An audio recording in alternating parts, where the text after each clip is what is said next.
It's the week of April 20th, 2021. My name is Josh. And I'm Damien. Welcome to your TNN. Zipline, a company which focuses on using drones to deliver medical supplies, is now delivering coronavirus vaccines to remote areas in Ghana. Soon the company will provide similar services in other countries too. Drones are small aircrafts that can be controlled from the ground.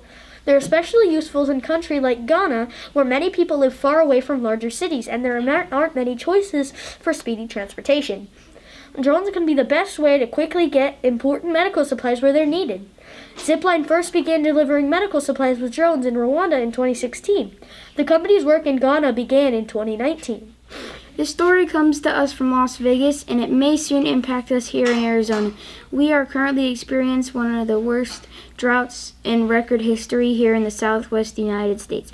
Las Vegas wants to become a model for restraint and conservation with a first-in-the-nation policy banning grass that nobody walks on. Las Vegas area water officials have spent 2 decades trying to get people to replace thirsty greenery with desert plants, and now they're asking the Nevada government to outlaw roughly 40% of the turf that's left. Ornamental grass is grass that no one ever walks on or otherwise uses in street medians. Housing developments and office parks that they say this ornamental grass requires 4 times as much water as drought-tolerant landscaping like cactus and other succulents. By ripping it out, they estimate the region can reduce annual water consumption by roughly 15% and save about 14 gallons per person per day. Now let's go over to Miss Giacobelli with the weekly update.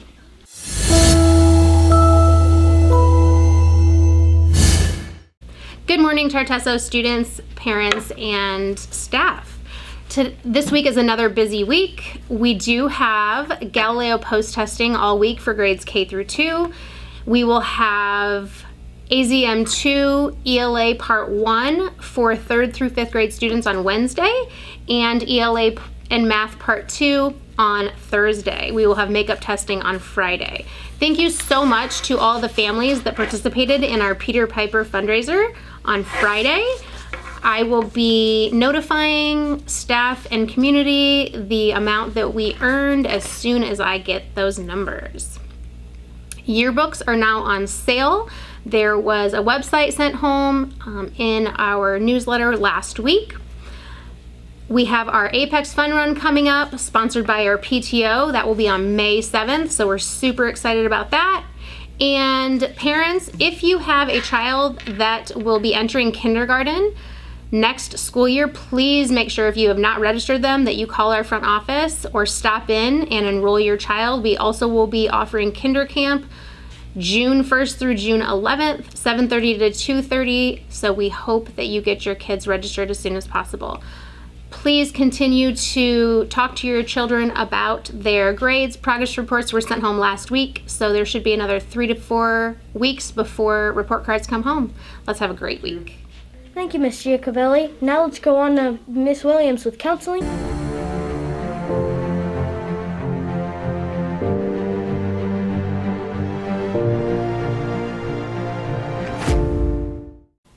Hello, Saddle Mountain. This is Mrs. Williams with a message from the Counseling Corner.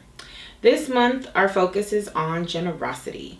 Today, I would like to challenge you to do 2 acts that would show others how generous you are. First, you can volunteer to help someone. Giving up some of your time to help others is a great way to show generosity. Second, you can give others a compliment. Giving compliments makes others feel good, and it also helps you to feel good as well. These are just 2 examples of showing others generosity. I hope you accept my challenge this week. This month we celebrate Earth Day. Let's make sure we are picking up after ourselves and recycling our cans and plastic. Another great idea is to plant a tree or maybe some flowers. Me and my little girl planted some beautiful flowers this weekend and placed them on our back patio. They are red and so beautiful. Ask your parents if you can plant something beautiful this weekend. I hope we are all being safe, staying healthy, and being the best we can be. Remember, all children are capable of success, no exceptions. Have a great week. Bye. Thank you, Miss Williams. Now let's go over to Skylar and Bryn with sports. Welcome to sports. My name is Skylar. And my name is Bryn. The Arizona Diamondbacks have started their season with 4 wins and 7 losses, including their most recent loss to the Oakland A's. They start a 3-game series on the road today at Cincinnati. The Coyotes have dropped back down out of the playoffs race with a recent string of tough losses to Vegas and Colorado. With both of their top 2 goalies still injured, the team is really going to need to pick up their scoring if they want to have a chance at the playoffs. The Phoenix Suns are still the best team in the Arizona sports right now. They're still holding on to the top seed in the Pacific Division. And 2 weeks ago, they beat the Utah Jazz in what could be a preview of the Western Conference Finals. They also set a record last week with 18 3-pointers made in the second half of their game in a 126-120 win over the Houston Rockets. That is all for sports. See you next time. Thanks, guys. Here's Olivia McKenzie with entertainment news. Welcome to Entertainment News. I am Mackenzie. And I'm Olivia. A couple new movies coming out over the next couple months are starting to get some attention. First up is the new Disney movie, Cruella. It is a prequel to the 101 Dalmatians movies and stars Emma Stone as a young Cruella DeVille.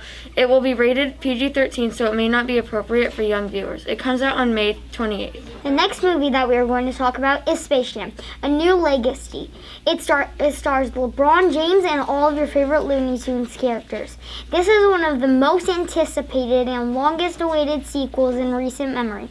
It is a follow-up to the Space Jam movie starring Michael Jordan from 1996. The movie is not yet rated, but it is due out in theaters in mid-July. See you next time with more entertainment news. Thanks, girls. Now let's go over the Addie with Joke of the Week. Hello, and welcome to Joke of the Week. My name is Addie, and today we have Jacob from Mrs. O'Malley's 3rd grade class. So, Jacob, what is your joke? How does the barber cut the moon's hair? I don't know. How does the barber cut the moon's hair? He clips it. Great joke. If you have a joke and would like to be on the news, please go to smusd.me/beonthenews. We would love to have you on. See you next time on Joke of the Week. Bye. Thanks, Addie. Here's Izzy with Fun Fact Trivia.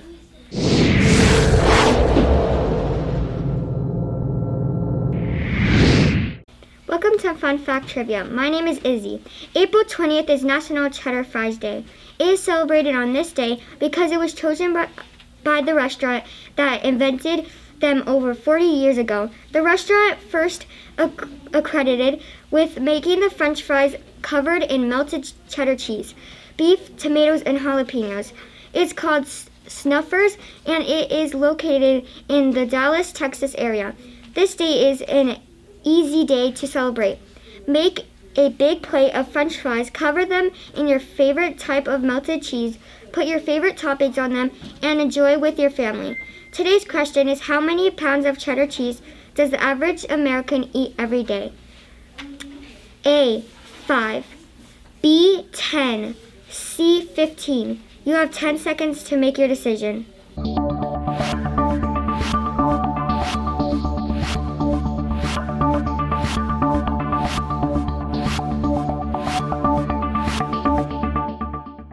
If you said B, 10 pounds, you are correct. That is just for cheddar cheese.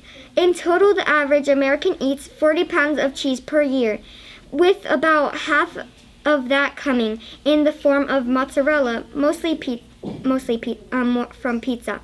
See you next week on Fun Fact Trivia. Thanks, Izzy. Now let's go over to Caitlin with Cool Student Hidden Talent. 2. Welcome to Cool Student Hidden Talent. I'm Caitlin, And today we have Yartzi, a third grader. Hello. So, Yartzi, what is your hidden talent? I can do the splits. Sounds great. Let us see.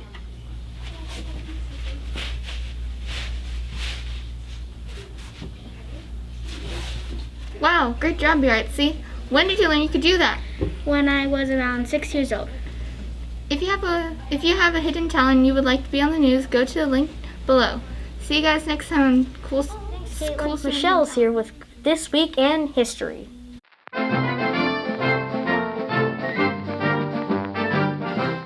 Welcome to This Week in History. My name is Michelle. On this day, April 20th, 1841, Edgar Allan Poe's story, The Murders in the Rue Morgue, first appeared in a magazine. The tale generally considered to be the first detective story. The story describes an extraordinary brain power used by a main detective to solve a series of murders. In Paris, like the latest Sherlock Holmes stories, the tale is narrated by the detective's roommate. This story gave way to very popular type of writing. Detective novels, the greatest fictional detective, Sherlock Holmes, first appeared in 1887. In Sir Arthur Conan Doyle's novel, A Study in Scarlet, the cozy English mystery novel became popularized with Agatha Christie's Miss Marple series in the 1920s. When other detectives like Lord Peter Wimsey and Ellery Queen were also becoming popular. That is all for This Week in History. Thanks, Michelle. Now let's go over to Anthony with Science Time.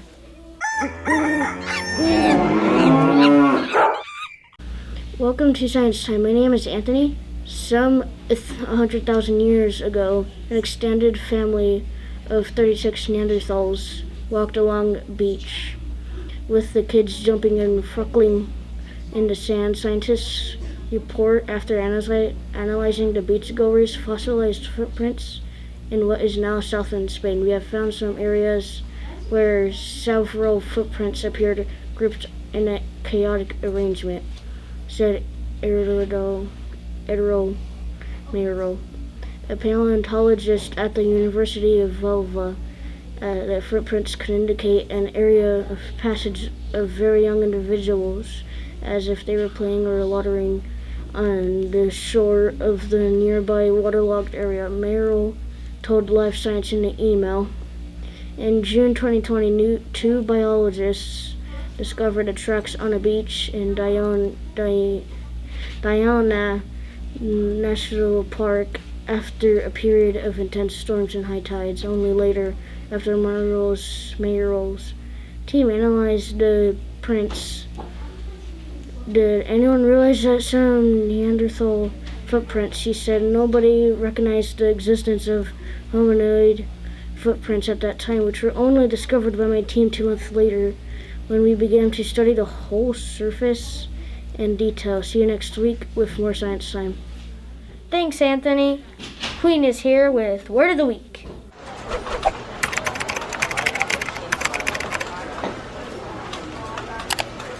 Welcome to Word of the Week. My name is Quinn. This week's word is specify.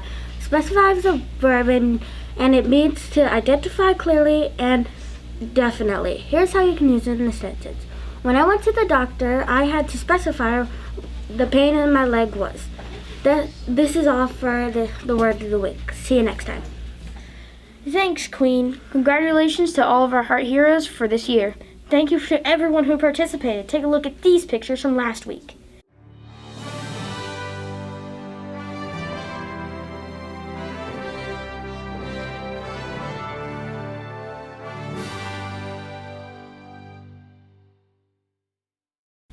That's all for this episode of TNN. See you next week.